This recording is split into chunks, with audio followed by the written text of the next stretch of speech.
हमारे शंकराचार्य जी के कुछ आत्म साक्षात्कार के लिए समाधिस्थ होते हैं और वो कहते हैं हमने प्रकाश देख लिया और वो प्रकाश ब्रह्म नहीं है, और तुमने देख लिया तो ब्रह्म है नहीं, क्योंकि ब्रह्म दिखाई दे ही नहीं सकता, तुमने देखा है तो वास्तविक ब्रह्म नहीं है। कहने का भाव इनका आखिर में देखिए क्या रिजल्ट निकालते हैं। यह दृश्य है और यह दृश्य है जो तुमने देखा प्रकाश, और दृश्य होने के कारण वह वास्तविक ब्रह्म नहीं है। जो ज्योतियों की ज्योति है, जितनी भी ज्योतियां हैं सबको प्रकाशित करने वाली ज्योति है, वह कभी किसी का गोचर नहीं बन सकती, कभी किसी का विषय नहीं बन सकती। जैसे जो ऐसी ज्योति है परमात्मा, तो उस परमात्मा का हम ध्यान करें।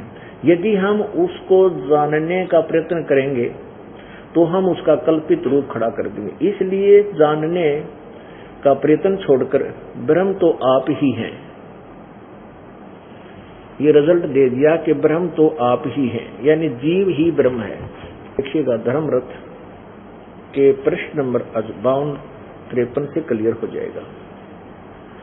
ये 52, हम शरीर को जान रहे हैं तो इसका अर्थ यह हुआ कि शरीर हमसे पृथक है, यानी अब विश्लेषण करते हैं।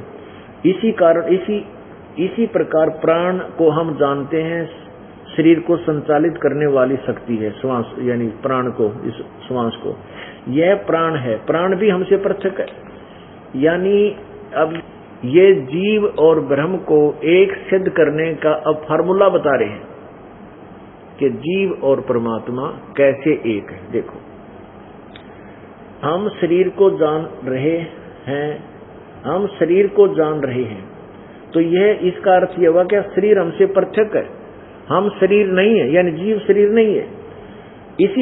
इसी प्रकार प्राण को हम जानते हैं, शरीर को संचालित करने वाली शक्ति जो है, यह प्राण है।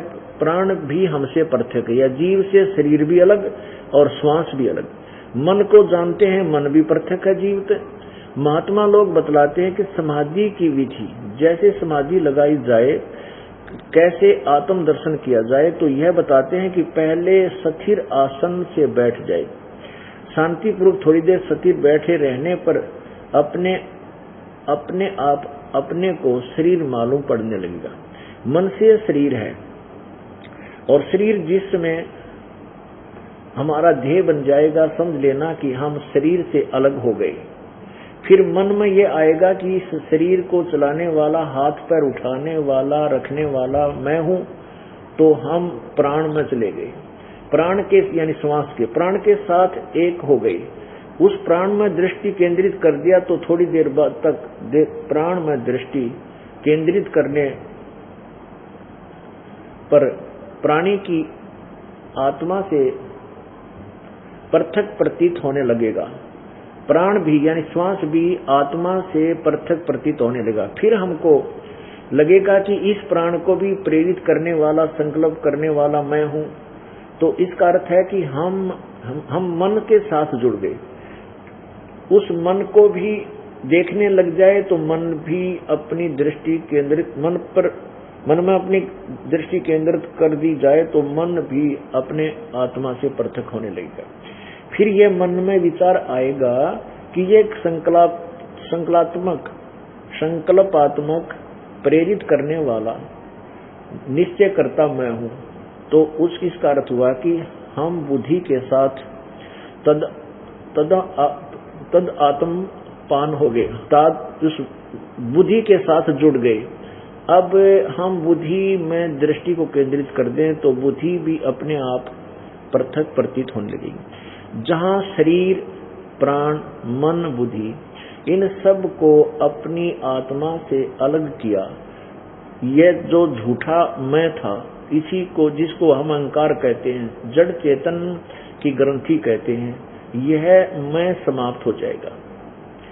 इसके समाप्त होते ही शून्य का अनुभव होगा। परंतु इस शून्य का अनुभव कौन कर रहा है? शून्य का अनुभव भी तो कोई अनुभव करता है। तो जिसके द्वारा शून्य का अनुभव हो रहा है वह शून्य नहीं है, वह पूर्ण है। अब जो शून्य को देख रहा है वह शून्य नहीं है, वह पूर्ण है। तो उसमें अपना चित्त स्थिर करके फिर उसको विचलित ना होने दे। आत्मा में अपने मन को स्थिर करके कुछ भी चित्त ना करें। इस समाधि में जो अनुभव होगा उस समय वेदांत के संस्कार से युक्त इस अनुभव को समझ लेना, यही ब्रह्म है। अब बताओ क्या सिद्ध कर दिया? अब इन्होंने इतने बड़े प्रवचन में क्या सिद्ध कराया है कि आप मान लो कि आप शरीर, पहले आप समझोगे कि मैं शरीर हूं, फिर जब आप शरीर को खोजोगे, हाथ पैर ये 5 तत्वों से बना हुआ, तो ये जीव नहीं है। फिर आप सोचोगे इसको संचालित कर रहा प्राण श्वास, तो आप सोचोगे कि ये प्राण ही मैं हूं, श्वास। फिर ध्यान दोगे कि श्वास भी मैं नहीं हूं, फिर मन पर बुद्धि जाएगी, फिर के मन भी जीव नहीं है, और फिर बुद्धि पर जाती है, बुद्धि भी जीव नहीं है।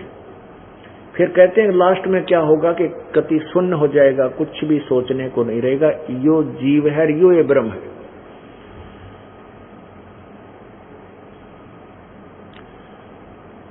अपने आत्माओं, ब्रह्म का अर्थ है परमात्मा, भगवान, और जीव ही ब्रह्म है, जीव ही करता है और जीव ही सब कुछ है। तो आचार्य जी के अपने देवता अलग हैं, शंकराचार्यों जी के देवता अलग हैं। शंकर भगवान इनके देवता, पार्वती इनकी माता है। तो भगवान शंकर की पूजा किस लिए कर रहे हैं हम? भगवान विष्णु की पूजा किस लिए करें? यदि जीव ही ब्रह्म है और यही सब ब्रह्मांडों का करता है, तो इन देवताओं की पूजा, ब्रह्मा विष्णु महेश की ये पूजा भी करते हैं। इनके एक एक मठ का एक एक देवता है, अभी आपने पढ़ा, और प्रत्येक मठ की एक देवी है जो उन्हीं की से संबंधित है, उनकी कथा उनकी पत्नी है। ये पूजा ब्रह्मा विष्णु महेश और इन्हीं देवियों की करते हैं, और फिर इनका अपना क्या सोच अनुभव है कि जीव ही ब्रह्म है। वो तो दिखाई ही नहीं देता, वो दृष्टि, वो वाणी, मन का विषय ही नहीं है, वो निराकार, वो दिखाई नहीं देता, दृष्टि में आता ही नहीं। और लास्ट में कहा कि जीव ही ब्रह्म है। अपने आत्माओं, हम पहले जैसे इस दास का जन्म पवित्र हिंदू धर्म में हुआ, तो यही सिद्धांत, यही थ्योरी हमारे घर की हुई थी। किसी से जिक्र करते हैं, हम भगवान विष्णु की पूजा करते, लक्ष्मी जी की मूर्ति साथ रखते, भगवान श्री कृष्ण की पूजा करते, भगवान शंकर जी की पूजा करते, पार्वती जी की पूजा करते, इनको भगवान बताते, और फिर कहते हैं तूने भगवान देख लिया? कहते हैं भगवान कैसा है? भगवान तो निराकार है, वो दिखाई थोड़ा ही देता है, वो तो बस अनुभव का विषय है, और वो तो निराकार है, निराकार है। अब हमारे सिद्धांत का जो हम सोचा करते थे, ना सिर था ना पैर था। एक तरफ हम भगवानों की पूजा कर रहे थे, और फिर कहते थे परमात्मा तो निराकार है, वो दिखाई थोड़ा ही देता है, प्रकाश ही प्रकाश है, चेतन दिखाई देता, प्रकाश दिखाई देगा, यही ब्रह्म है, यही परमात्मा है, ऐसा हम सोचा करते थे। अब परमेश्वर के उस तत्व ज्ञान से, सूक्ष्म वेद से हमें प्राप्ति क्या ज्ञान हुआ?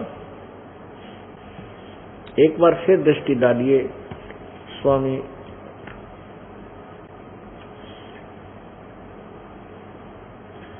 ये है, यहां से देखें, ये वही है, पुस्तक है श्री श्री विभूषित श्री काशी विद्वत परिषद न्याय ग्रंथमालाय प्रथम पुष्पम आदि शंकराचार्य विरचितम। ये आदि शंकराचार्य जी के द्वारा लिखी हुई है, जो इन चारों मठों का सबसे पहला, यानी सबसे पहले महापुरुष है। मठामने महानुशासनम ये पुस्तक है, इसका अनुवाद किया है संपादक तथा भाषांतर करता डॉक्टर के कामेश्वर नाथ मिश्र, आचार्य, अध्यक्ष संस्कृत विभाग, अध्यक्ष शब्द विद्या संकाय केंद्रीय उच्च तिब्बत शिक्षा संस्थान सारनाथ वाराणसी। और मुद्रक हैं Shri Mata communist private limited Varanasi इतना बाघहाड़ा केदार घाट वाराणसी के। और एक न्यारा भेद दिया है 12 नंबर पृष्ठ पर, ये देखिएगा क्या बताया है कि मठों की संख्या। इस प्रकार मठ ग्रंथ में मठों की कुल संख्या 7 बतलाई है जो आदि शंकराचार्य ने लिखी है।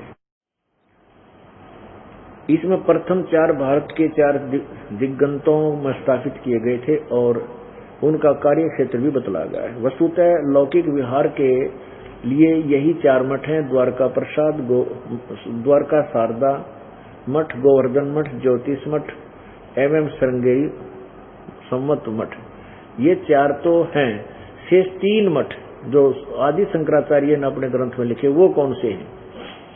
इस श्लोक नंबर 39 में लिखे हैं, परिभाषित है। उनकी विग्रह कल्पना केवल विज्ञानात्मक है, भावनात्मक है। अर्थात यदि किसी मुमुक्षु को किसी सद्गुरु आचार्य की शरण नहीं मिल पाई तो वह निर्देशानुसार अपनी गुरु तथा पीठ की भावना करके मोक्ष मार्गी हो सकता है। इन तीनों मठों की अलौकिक व्यवहारिक सत्ता नहीं है। लौकिक सत्ता न होने के कारण सुमेरु, स्वात्मा एवं निष्कल आमनों के आचार्य, योगपट और ब्रह्मचारियों के नामों की निरुक्तियां नहीं है। आगे देखो,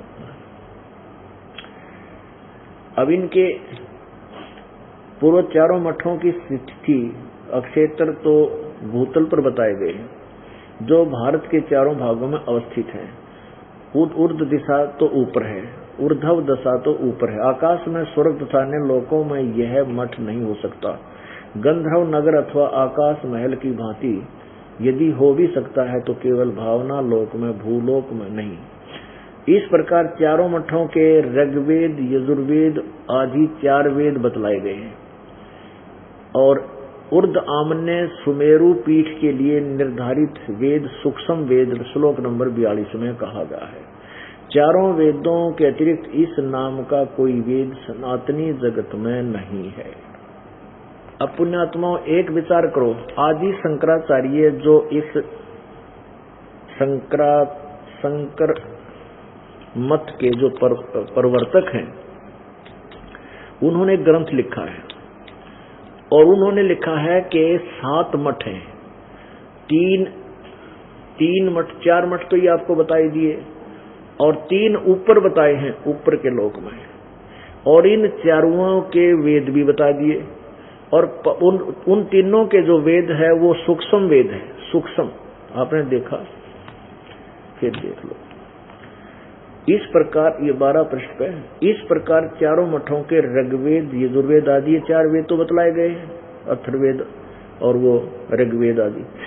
ऊर्ध्व आमनाय ऊपर के मठ सुमेरु पीठ के लिए निर्धारित वेद सूक्ष्म वेद बताया है। सूक्ष्म वो श्लोक नंबर 42 में कहा इस ग्रंथ में।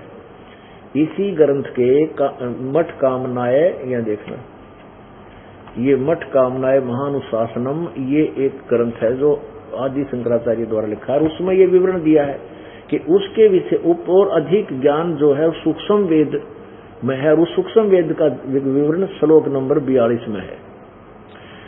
4 वेदों के अतिरिक्त इस नाम का वेद, इस सूक्ष्म वेद सनातनी जगत में नहीं है। अब वो सूक्ष्म वेद कौन सा है ये दास बताएगा। इससे क्या सिद्ध हुआ कि हमारे जो पवित्र हिंदू धर्म के आदरणीय माननीय शंकराचार्य जो वर्तमान के हैं, ये सूक्ष्म वेद से अपरिचित हैं। अब सूक्ष्म वेद ये दास बताएगा। अब सूक्ष्म वेद गीता जी अध्याय नंबर 4 के श्लोक नंबर 32 में कहा है कि जो अभी श्लोक नंबर 25 से 31-30 तक जो साधनाएं साधक करते हैं उनके विषय में जो जानकारी दी गई है, इस प्रकार के और भी बहुत ज्यादा विस्तार में है। इस प्रकार के यज्ञ अर्थात अनुष्ठान विधि साधना के तरीके, साधना यज्ञ माने साधना, उस सच्चिदानंद घन परमेश्वर की वाणी में कहे गए हैं। और वो कर्मों से कर्म काम करते करते, कर्मों के कार्य करते करते उनका अनुष्ठान यानी कर्मों, जैसे गीता जी अध्याय नंबर 3 के श्लोक नंबर 3 से लेकर और 8 तक स्पष्ट किया है कि जो एक स्थान पर बैठकर हठ योग करके जो साधना करते हैं वो दंभ करते हैं, ढोंग करते हैं, वो कोशिश करते हैं इंद्रियों को रोकने की, मन कर्म इंद्रियों को रोक लेते हैं, लेकिन मन ये ज्ञान इंद्रियां फिर भी अपना कार्य में लगी रहती हैं, वो रोक नहीं पाते। इसलिए कर्म योग ही उत्तम है, श्रेष्ठ है। और यदि कर्म योग है कि काम करते करते भक्ति करे, गीता जी अध्याय नंबर 8 के श्लोक नंबर 7 में कहा कि अर्जुन तो युद्ध भी कर और मेरा स्मरण भी कर। इससे सिद्ध है कि काम करते करते साधना होती है। तो इस प्रकार बताया है कि यदि तू एक जगह बैठकर हठ योग करके बैठ गया, तेरा निर्वाह क्यों करोगा? तो कहने का भाव ये है कि वो चौथे अध्याय के 32वें श्लोक में पवित्र गीता जी में कहा है, वो सबसम वेद है, उस सच्चिदानंद घन की वाणी में विस्तार से कहा गया। उस तत्व ज्ञान कहो, उसे सबसम वेद कहो। उस तत्व ज्ञान को चौथे अध्याय के 34वें श्लोक में कहा कि किसी तत्वदर्शी संतों के पास जाकर सुन, वो तुझे वास्तविक ज्ञान बताएंगे। इसे सिद्ध है कि पवित्र गीता जी में वो पूर्ण ज्ञान नहीं है, इनकम्प्लीट नॉलेज है, ब्रह्म तक का ज्ञान है। यजुर्वेद, पवित्र यजुर्वेद अध्याय नंबर 15 के श्लोक, अध्याय नंबर 40 के श्लोक नंबर 15 में कहा है कि ओम कर्तु समर, किलवे समर और कर्तुम समर। ओम नाम का जाप काम करते करते स्मरण कर, विशेष कसक के साथ स्मरण कर और अपना मनुष्य जीवन का मुख्य कर्तव्य जानकर स्मरण कर। यानी काम करते करते, यही सबसम वेद में भी कहा कि नाम उठत नाम बैठत नाम सोवत जागवे, नाम खाते नाम पीते नाम सिद्धि लागवे। अब पवित्र गीता जी अध्याय नंबर 7 को हम पढ़ेंगे। यह है श्रीमद् भगवत गीता,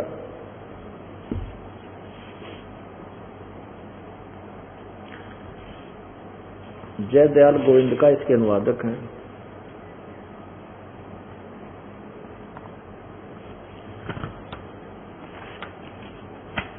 अध्याय नंबर 7 और श्लोक नंबर 1 से हम प्रारंभ करते हैं।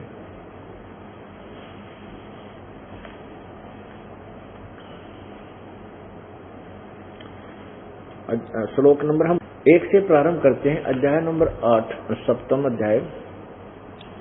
इसमें क्या लिखा है? प्रथम में कि हे पार्थ, अनन्य प्रेम से मुझ में आसक्तित तथा अनन्य भाव से मेरे परायण होकर योग में लगा हुआ, जिस प्रकार से संपूर्ण विभूति में बल गुण युग से सबके आत्म रूप मुझ को संशय ही जानेगा, उसको सुन।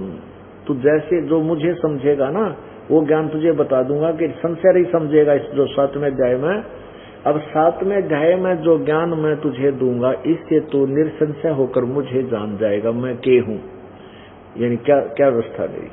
अब दूसरे में बताया है अध्याय नंबर 7 के श्लोक नंबर 2 में, मैं तेरे लिए इस विज्ञान सहित तत्व ज्ञान को संपूर्णतः कहूंगा। ज्ञानम है ये, तत्व ज्ञान नहीं है। इस ज्ञान को मैं संपूर्णतः कहूंगा, जिसको जानकर संसार में फिर और कुछ भी जानने योग्य शेष नहीं रह जाता।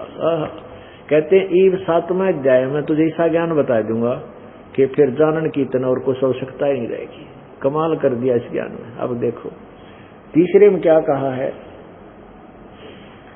हजारों मनुष्यों में कोई एक मेरी प्राप्ति के लिए यत्न करता है। यत्न करने वाले योगियों में भी कोई एक मेरे प्राण मुझको तत्व से जानता है, तत्व से यथार्थ रूप से जानता है। यानी मेरी भक्ति तो करते हैं, पर मुझे उन योगियों में, तत्व ज्ञानियों में मुझे कोई एक ही तत्व से जानता है कि मैं के हूँ, मैं कितनी स्थिति का हूँ, कितनी अक्षमता है मेरी। अब चौथे में कहा है, 5वें में, चौथे और 5वें, पृथ्वी जल अग्नि वायु आकाश मन बुद्धि और अहंकार भी इस प्रकार ये 8 प्रकार से विभाजित मेरी प्रकृति है। ये 8 प्रकार से भेद वाली तो अपरा मेरी जड़ प्रकृति है। और महाभाव, इससे दूसरी जिससे यह संपूर्ण जगत धारण किया जाता है, मेरी जीव रूपा परा अर्थात चेतन प्रकृति जान। अब छठे में कहा कि ऐसा समझ कि संपूर्ण भूत जितने प्राणी हैं इन दोनों प्रकृतियों से ही उत्पन्न होने वाले हैं और मैं संपूर्ण जगत का प्रभाव तथा प्रलय का अर्थात संपूर्ण जगत का मूल कारण हूं, प्रभाव और प्रलय का कारण हूं।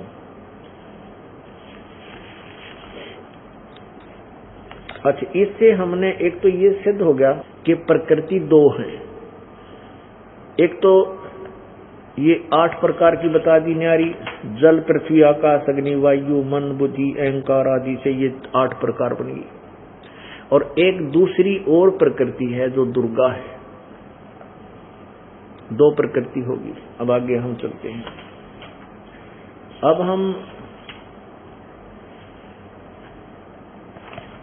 12वें श्लोक को पढ़ते हैं, 7वें अध्याय के, अध्याय नंबर 7 और श्लोक नंबर 12 से। अब गीता ज्ञान दाता क्या कह रहा है? और भी जो सतगुण से उत्पन्न होने वाले भाव हैं और जो रजगुण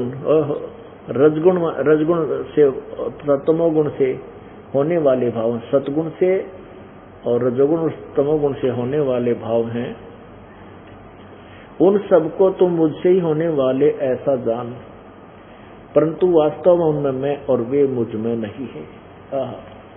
अब यहाँ हमने एक विशेष निर्णय लेना होगा कि ये गुण क्या है, रजगुण कौन है, सतगुण कौन है और तमगुण कौन है। ये गीता ज्ञान दाता कौन है? ये महाशिव है, सदा शिव है, ये काल है, ज्योति निरंजन है, ब्रह्म है। इसको 1 लाख मानव शरीरधारी प्राणी खाने का श्राप लगा हुआ है। इसलिए इसने अपने तीनों पुत्रों को एक एक गुण युक्त कर रखा। रजगुण ब्रह्मा को रजगुण युक्त, विष्णु जी को सतगुण युक्त और शिव जी को तमगुण युक्त। रजगुण ब्रह्मा है, सतगुण विष्णु है, तमगुण शिव जी। क्योंकि गीता जी 4 वेदों का सारांश है और ये कोड वर्डों में है, सांकेतिक शब्द इसमें ज्यादा है, तो इसको तत्वदर्शी संत ही बताएगा। अब सबसे पहले हम श्री शिव पुराण से देखते हैं। गीता प्रेस गोरखपुर से प्रकाशित है।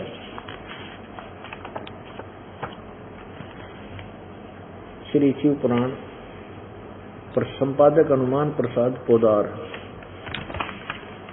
प्रकाशक में मुद्रक हैं गीता प्रेस गोरखपुर, गोविंद भवन कार्यालय कोलकाता का संस्थान। हम इसके 110 पृष्ठ पर देखते हैं। ये पूरा विवरण देकर के रुद्र संहिता का अध्याय नंबर 10, अध्याय नंबर 9 में प्रश्न नंबर 110 पर ये अध्याय 9 यहां समाप्त हो जाता है। इस प्रकार ब्रह्मा विष्णु और रुद्र इन 3 देवताओं में गुण है, परंतु शिव गुणातीत माने गए हैं। इस प्रकार ब्रह्मा रजगुण है, विष्णु सतगुण है और रुद्र यानी शिव ये शंकर महेश तम गुण है। इन 3 देवताओं में गुण है, परंतु शिव कौन है? ये काल है, ज्योति निरंजन ब्रह्म है जो गीता बोल रहा है, परंतु शिव गुणातीत माने गए हैं। अब आइए 86 पृष्ठ पे।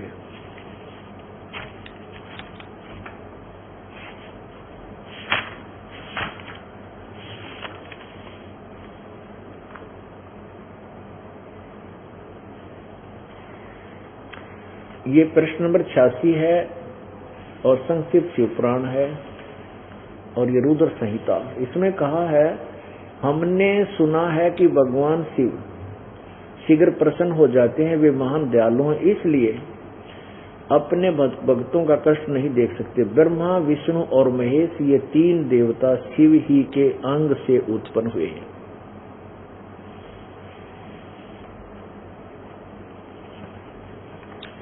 अपनात्मा क्लियर हो जाएगा हमारा, जो इसे सिद्ध हो जाए कि हमारे जो पूर्व के गुरुदेव थे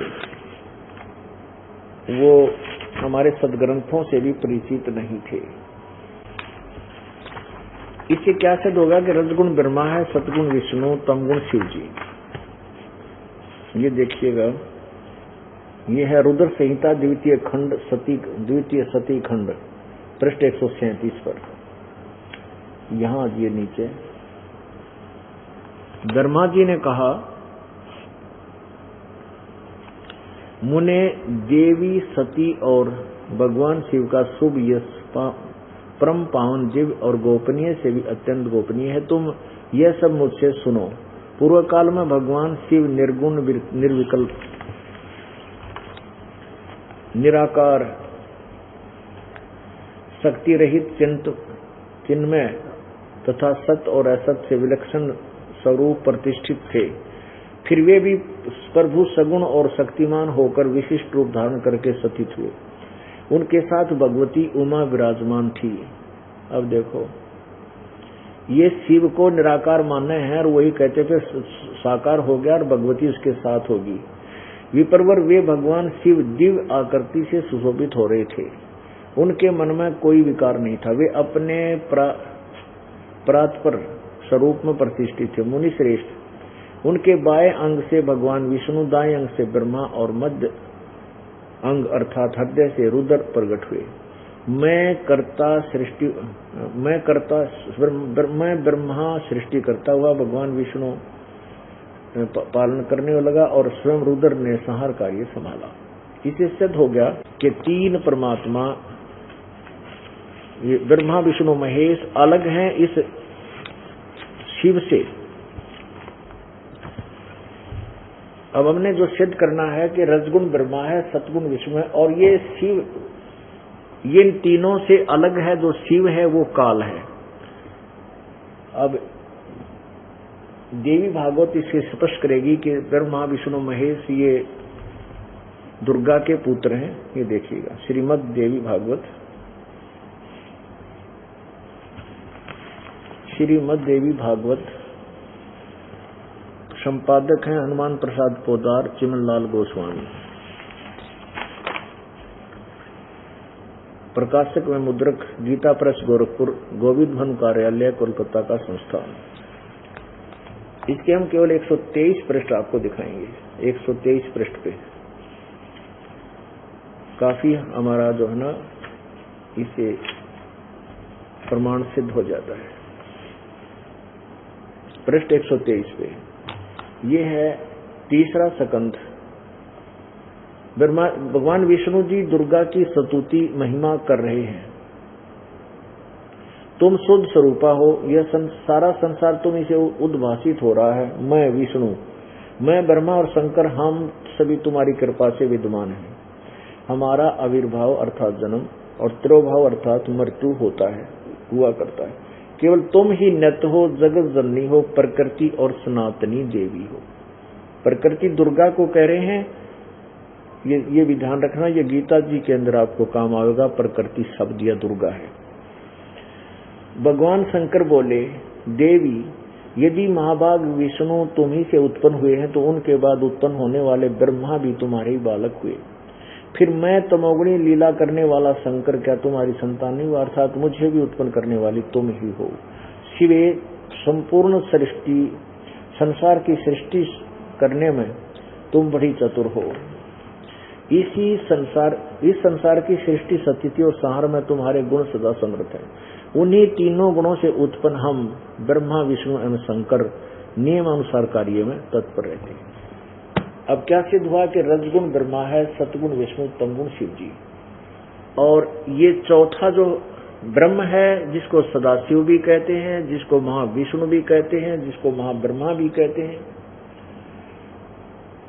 ये काल है, ये ब्रह्म है, ये इनसे भिन्न है।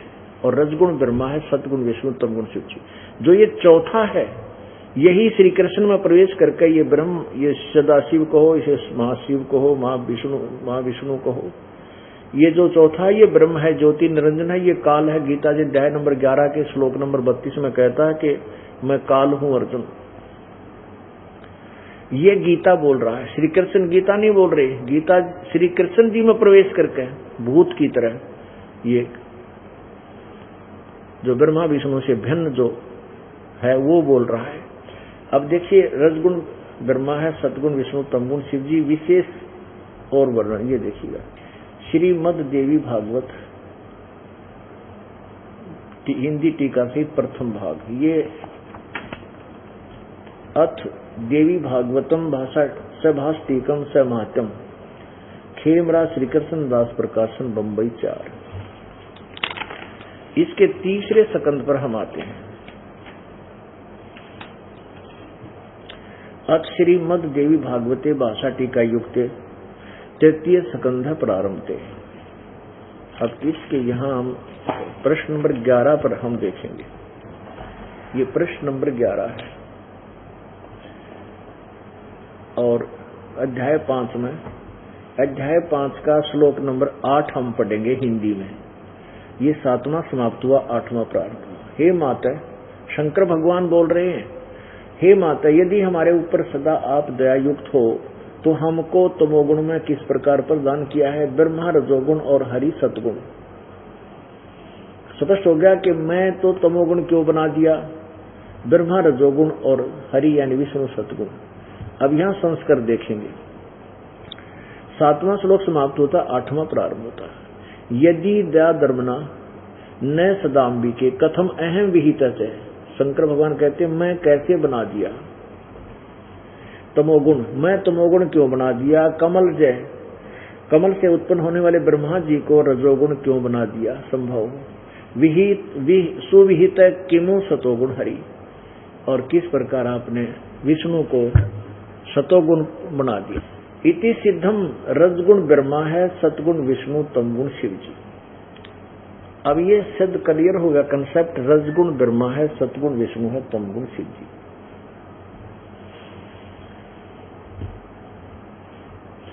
अब हम पढ़ेंगे पवित्र श्रीमद् भगवत गीता जी।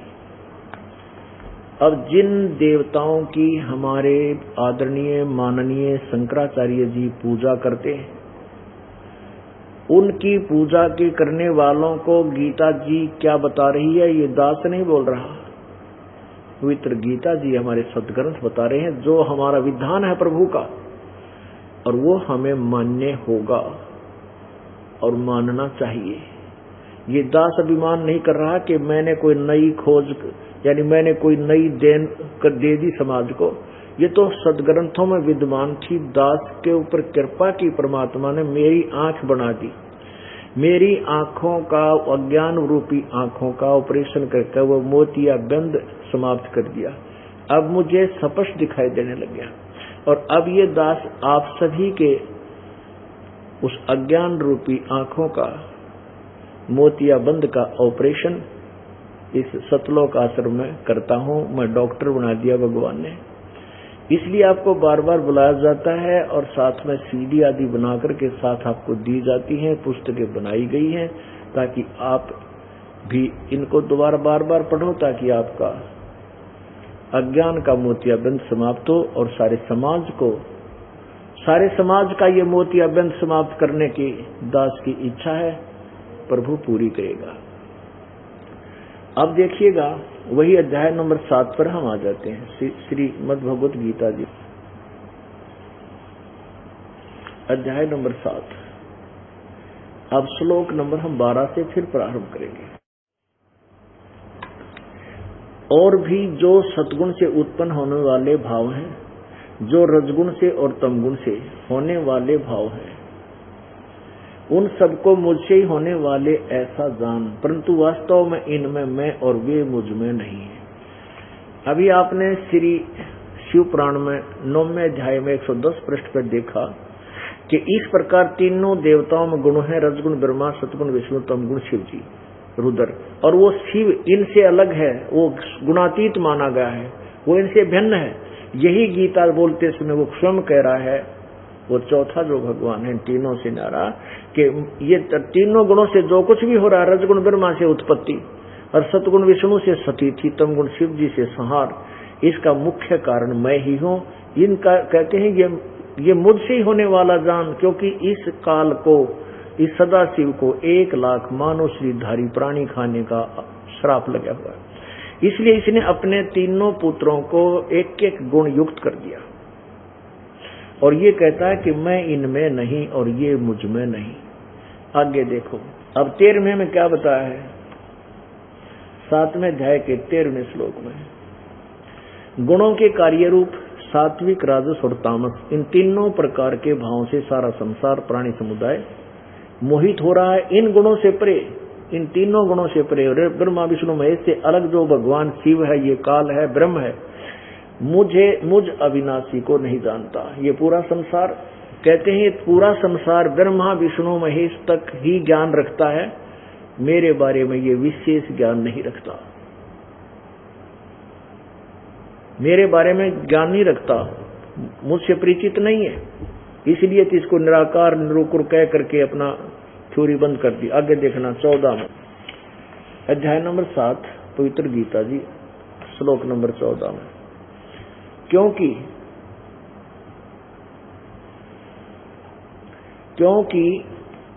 यह 14 में, क्योंकि यह अलौकिक अर्थात अति अद्भुत त्रिगुणमयी मेरी माया, यानी रजगुण ब्रह्मा, सतगुण विष्णु, तमगुण शिव जी के द्वारा फैलाया गया ये जाल, ये बड़ी दुस्तर है, खतरनाक है। परंतु जो पुरुष मुझको निरंतर भजते हैं, यानी मेरी पूजा करते हैं, वो इस माया का उल्लंघन कर जाते हैं, अर्थात ब्रह्मा विष्णु महेश से मिलने वाले लाभ से ऊपर उठ जाते हैं। इसका कहने का भाव ये है। आगे लिखा है, अब ये तीनों गुणों का जिक्र चल रहा है। 15वें में स्पष्ट कर दिया, इस माया के द्वारा रजगुण ब्रह्मा, सतगुण विष्णु, तमगुण शिव जी तक ही जिनकी बुद्धि सीमित है, इनसे आगे नहीं कोई साधना करना चाहते, माया के द्वारा इस ब्रह्मा विष्णु महेश के ऊपर इन्हीं की साधना में जो उलझे हुए हैं, जिनका ज्ञान हरा जा चुका है, वो असुर स्वभाव को धारण किए हुए मनुष्यों में नीच और दूषित कर्म करने वाले मूढ़ लोग, मूर्ख, मुझको नहीं भजते। पुण्यात्माओं, अब ये तीनों गुण रजगुण ब्रह्मा, सतगुण विष्णु, तमगुण शिव जी तक की पूजा करने वालों को, जिनकी बुद्धि इन्हीं तक सीमित है, जिनका ज्ञान इन्हीं तीनों देवताओं तक के द्वारा हरा जा चुका है, इनसे आगे किसी की पूजा नहीं करते, ना मानते, ना सुनते, कहते हैं वो असुर स्वभाव को धारण किए हुए, राक्षस स्वभाव को धारण किए, मनुष्यों में नीच दुष्कर्म करने वाले मूर्ख मेरी भक्ति भी ना करते। वो चौथा भगवान कहता है, वो ब्रह्म कह रहा है कि ये मेरी पूजा भी ना करते, इन्हीं की पूजा में लगे हैं तीनों देवताओं, रजगुण ब्रह्मा, सतगुण विष्णु, तमगुण शिव जी तक।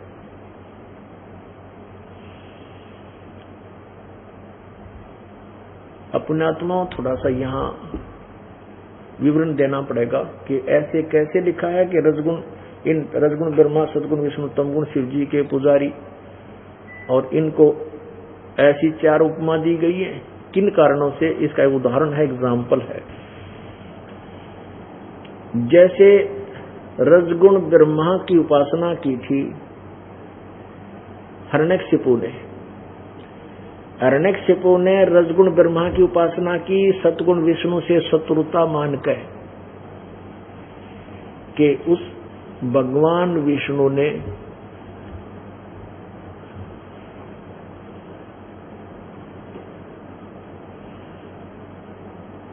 हिरण्यकशिपु के भाई हिरण्याक्ष को मारा था बराह रूप धर के। उसके बाद से हिरण्यकशिपु ने विष्णु से शत्रुता कर ली और ब्रह्मा रजगुण की उपासना की और उससे वर मांग लिया, सुबह मरू ना शाम मरू, दिन मरू ना रात मरू, पशु पक्षी से ना मरू, 12 महीनों में ना मरू, तथास्तु कह दिया ब्रह्मा जी ने, रजगुण ब्रह्मा ने। उसके बाद उसने अपने आप को प्रभु मान लिया और कह दिया कि कोई भी राम नाम नहीं कहेगा, हिरण्यकशिपु का नाम जाप करो, मैं ही मालिक हो गया, मैं कभी नहीं मरूंगा। अब उसने कैसे कर्म किए, राक्षस कहलाया, अपने पुत्र भक्त प्रहलाद का शत्रु बन गया और कुत्ते वाली मौत मरा। अब तमगुण भगवान शिव की पूजा किसने की थी? एक भस्मागिरी नाम के संत ने। एक भस्मागिरी नाम के साधक ने 12 वर्ष तक कैलाश पर्वत में भगवान शिव के महल के सामने, द्वार के सामने ऊपर को पैर सिरासन पर खड़ा होकर के 12 वर्ष घोर तप किया। पार्वती जी की प्रार्थना पर भगवान शिव ने उस भस्मागिरी से कहा कि मांग भस्मागिरी, क्या मांगता है, मैं तेरे से प्रसन्न हूं। भस्मागिरी क्या मांगा? भस्मागिरी ने कहा प्रभु वचनबद्ध हो तब मैं मांगू। भगवान विष्णु ने कहा मैं वचनबद्ध हो गया, बोल क्या मांगता है। कि भस्मागिरी खड़े हो गए, जब कहने लगा कि आपके हाथ में जो भस्म कड़ा है, ये भस्म कंडा मुझे दे दो। अब भगवान शंकर जी ने सोचा कि साधु संत है, जंगल में रहता, अपनी सुरक्षा के लिए मांगा होगा, निकाल के भस्म कड़ा दे दिया। अब उस दुष्ट आत्मा के मन में क्या था? भस्मागिरी में उसके मन में ये थी कि मैं तपस्या करके भस्म कंडा भगवान शंकर से लूंगा और भगवान शंकर जी को भस्म करूंगा, मार दूंगा और पार्वती जी को अपनी पत्नी बनाऊंगा। उसी उद्देश्य से भस्मागिरी ने कहा कि होले शंकर होशियार, अब तुझे मारूंगा और पार्वती को अपनी पत्नी बनाऊंगा। यही उद्देश्य था मेरा, तेरी तपस्या करने का, तेरी पूजा करने का, तेरी भक्ति करने का। और यूं कहकर विकराल रूप धारण करके जैसे भगवान शिव की तरफ वो भस्म कड़ा किया, तो भगवान शिव जी वहां से भाग लिए, अपनी जान बचाई। आगे आपको विदित है कि भगवान ने आकर के तो पार्वती रूप बनाया, विष्णु जी ने ऐसा, और फिर आकर के उसको गंधर्व नाच नचा करके भस्मागिरी को भस्म किया। तब भगवान शंकर जी के पास जाकर के, जो भगवान शंकर दौड़े जा रहे थे, तब उनको जाके भगवान विष्णु ने रोका कि महात्मा जी रुको, भगत भगवान रुको। भगवान ने कहा कि भागले तू मेरे पीछे पीछे आ जा, उस दुष्ट ने मेरे से भस्म कंडा ले लिया है। कहने का भाव ये है, यही समाप्त करते इस चैप्टर को, कि भस्मा, अब देखो, पहले तो भगवान शंकर अविनाशी नहीं, इनको मृत्यु का कोप है, मृत्यु का भय है और डर के मारे ये भाग लिए। और दूसरा प्रसंग हम अपना जो कंसेप्ट क्लियर करना चाहते थे कि तमगुण शिव जी के पुजारी अपनी इष्ट देव की पत्नी पे और उस पर बदनीत इष्ट अपनी मां के ऊपर दुष्टता उसके अंदर मन में थी, इष्ट दुष्ट कर्म और क्या होगा। ये दूषित कर्म करने वाले मूर्ख राक्षस स्वभाव को धारण किए हुए मनुष्यों में नीचे और ये कहते मेरी भक्ति भी ना करते। अब रावण ने तपस्या की थी, तमगुण शिव की साधना की थी, भक्ति की थी, सर्वविदित है वो क्या उपमा को प्राप्त हुआ, राक्षस कहलाया। और कैसा कर्म कर दिया कि अपनी मां को, त्रिलोक जननी को, सीता जी को उठा लिया, उसको पत्नी बनाने की चेष्टा करने लगा। अरे तेरा गजब हुई हो। पुण्यात्माओं, ये दास एक बार तो बुरा लगेगा आपको श्रोताओं को जो पहली बार आया होगा कि यो मेरा नहीं पता नहीं कितना नई खोज करके लिया हुआ, इसी बूंदी किसी कसूती कड़वी का है। पुण्यात्माओं, ये कुनीन है, कुनीन, कड़वी कुनीन की एक मेडिसिन होती है जो मलेरिया को दूर करती है। अब वो कुनीन खाने में कड़वी है लेकिन जीवन दाता है। ये तत्व ज्ञान रूपी सत्य, ये कड़वा सत्य एक बार आप घूंट गए हिम्मत सी करके, तो फिर देखना आपको कितना आनंद आओगा। आपका जन्म मृत्यु का रोग कटेगा इस कड़वी सत्य को स्वीकार करने से। अब तीसरा एक उदाहरण दास आपको देगा जिसमें सारा कंसेप्ट क्लियर हो जाएगा। क्या होगा, एक समय बहुत 300-350 वर्ष पहले की बात है, हरिद्वार के अंदर हर की पैड़ी पे एक संयोग हुआ, यानी परभी लगने का, कुंभ के मेले का संयोग हुआ और हर की पैड़ी पे उसकी परभी बताई गई कि वहां स्नान जो करेगा उसकी मुक्ति हो जाएगी। तो वहां क्या करते हैं ये तीनों गुणों के उपासक, जितने गिरी पुरी आदि हैं, ये नागा, ये भगवान शिव के पूजा तमोगुण शिव के उपासक, और वैष्णव जो होते हैं विष्णु जी के उपासक, ये सभी अपने वहां हरिद्वार में पहुंच गए। स्नान करने से पहले 2-3 दिन पहले ये इकट्ठे होने लग जाते हैं, अपने अपने ग्रुप में ये एकत्रित हो जाते हैं, और फिर वहां से सभी इकट्ठे होकर के पूरी मंडली चलती है, कई हजारों की संख्या में अलग अलग समुदाय उस स्थान पर स्नान करने के लिए, जो हर की पैड़ी पर जहां पर भी लगी होती है, किसी भी सरोवर में स्थान पर, वहां ये स्नान करने के लिए प्रस्थान कर देते हैं। उस समय क्या हुआ कि पहले नागा जो बिल्कुल नग्न रहते हैं वो पहुंच गए हर की पैड़ी पर स्नान करने के लिए। सबसे पहले जाकर उन्होंने उसको ऑक्युपाई कर लिया, घेर लिया, खड़े हो गए स्नान करने के लिए। पीछे से वैष्णव साधु जो विष्णु जी के उपासक वो पहुंच गए। उन्होंने कहा नागाओं को, जो तमगुण शिव के उपासक हैं, कहा कि नागाओं तुम अभी स्नान नहीं करोगे, हम विष्णु जी के उपासक हैं, सतोगुण भगवान के उपासक हैं, हम सर्वश्रेष्ठ हैं और हम पहले स्नान करेंगे, तुम बाद में करना, तुम हमारे से छोटे हो। अब नागा कहने लगे नहीं, हम पहले स्नान करेंगे, हम सर्वश्रेष्ठ हैं, हम निर्वस्त्र हैं, हम किसी चीज की इच्छा नहीं रखते, हम त्यागी और बैरागी हैं। वैष्णव साधु कहने लगे तुम काहे के श्रेष्ठ हो, तुम नंगे फिरते हो पशु की तरह, तुम टट्टी के हाथ भी ना धोते, शरण फिरो, बाहर मरो, बाहर आओ, पहले हम स्नान करेंगे। अब टांग ली बा भाई, किसके स्नान करे थे, वह गुट्टम गुट्टा, मुक्कम मुक्का, किसी की चोटी, किसी की जटा लटम, फिर तलवार निकाल ली, कटारी ने सीधे चक्कू गौंप दिए और तीर ठोके एक दूसरे के। महाभारत का दूसरा विकल्प, दूसरा प्रारूप हो गया। 25,000 ये तीनों गुणों के उपासक, त्रिगुण उपासक, रजगुण ब्रह्मा, सतगुण विष्णु, तमगुण शिव जी के उपासक, वहां कट का मर गया, आपस में कत्लेआम कर दिया। ओ तेरा गजब। इसके विषय में उस सब सूक्ष्म वेद में कहा है, गीता जी अध्याय नंबर 4 के श्लोक नंबर 32 में, जिस तत्व ज्ञान के विषय में कहा है। और जैसा कि अभी आपने ये आदि शंकराचार्य द्वारा लिखे गए मठ आमनाय महाअनुशासनम नामक ग्रंथ में, उसमें भी सूक्ष्म वेद का प्रमाण है, लेकिन वर्तमान के हमारे पवित्र हिंदू धर्म के गुरु लोग नहीं जानते उस सूक्ष्म वेद को। ये दास बताएगा जो परमेश्वर ने आकर बताया हुआ है।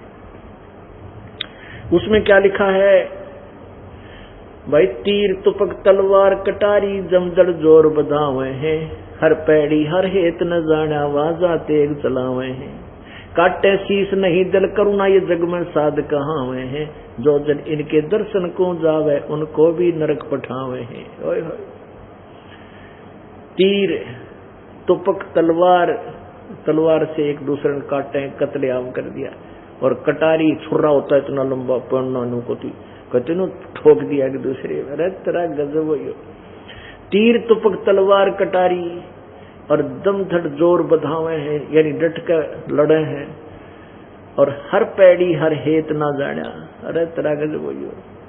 हर की पैड़ी कहो, भगवान में प्यार भी को नहीं, हर पैड़ी हर हेत ना जाना, वहां जा तेग चलावे हैं, तेग माने तलवार, और काटे शीस नहीं दिल करुणा, करुणा माने दया, काटे शीस नहीं दिल करुणा, वो जग में साध को आवे हैं, और जो जन उनके दर्शन को जावे उनको भी नरक पठावे। ऐसे के जो शरण में जाते हैं, जो इनको गुरु बनाते हैं, ऐसे संतों के इनको जो महात्मा मान के इनकी शरण में जाके इनके द्वारा दी गई साधना करें, कहते उनको भी नरक ले जाते हैं ये ऐसे व्यक्ति। पुण्यात्माओं, दास नहीं कह रहा, अपने सदग्रंथ इसका प्रमाण करें, बता रहे हैं। अभी गीता जी के हमने 15वें श्लोक तक पढ़ा है, 7वें अध्याय की। अब 16, 17, 18 और 19 आगे और कमाल कर रखा है, लेकिन अब समय का अभाव है, आने वाले समय में आपको फिर समझाएंगे। बोलो सतगुरु जी।